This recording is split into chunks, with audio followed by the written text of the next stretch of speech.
అందుకే మిత్రులారా, కుల వృత్తిని కొనసాగించండి, కుల వృత్తిని గౌరవించండి, పిల్లలను మాత్రం బడికి పంపండి, పిల్లలను చదివించండి.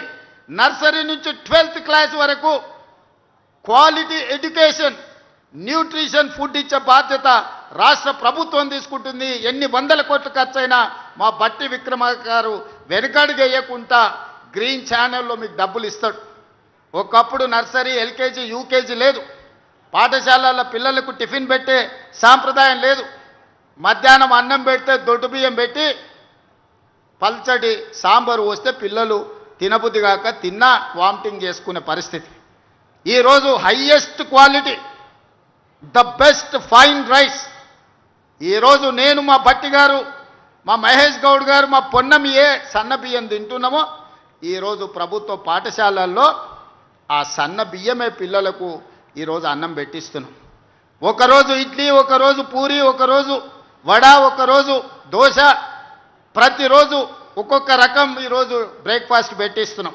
ఒకరోజు పాలు, ఇంకొక రోజు రాగి జావా పిల్లలకి ఇస్తున్నాం.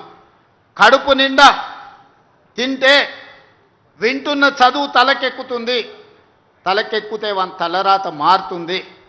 మన పిల్లలు బాగుపడాలంటే, మన పిల్లలు ఈ రాజ్యాన్ని ఏలాలంటే చదువు ఒక్కటే పరిష్కారం. పిల్లల్ని చదివించండి, కష్టమైన నష్టమైన పిల్లల్ని బడికి పంపించండి.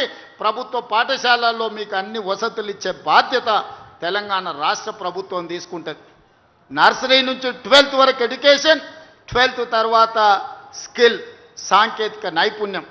సాంకేతిక నైపుణ్యానికి అవసరమైన ఏటీసీలు కానీ, పాలిటెక్నిక్ కానీ, స్కిల్స్ యూనివర్సిటీ కానీ అన్నీ మీకు ఇచ్చి ఏటీసీలో చేరే వాళ్లకు నెలకు 2000 రూపాయల స్టైఫండ్ ఇచ్చే బాధ్యత రాష్ట్ర ప్రభుత్వం బట్టి గారు తీసుకున్నారు. కాబట్టి పిల్లల్ని చైతన్యం చేసి సాంకేతిక నైపుణ్యులు చేయండి. జర్మన్, జపాన్, సౌత్ కొరియా లాంటి దేశాలలో యావరేజ్ స్టూడెంట్ కూడా 1,50,000 నుంచి 2 లక్షల రూపాయల జీతం వచ్చే పరిస్థితి ఉన్నది.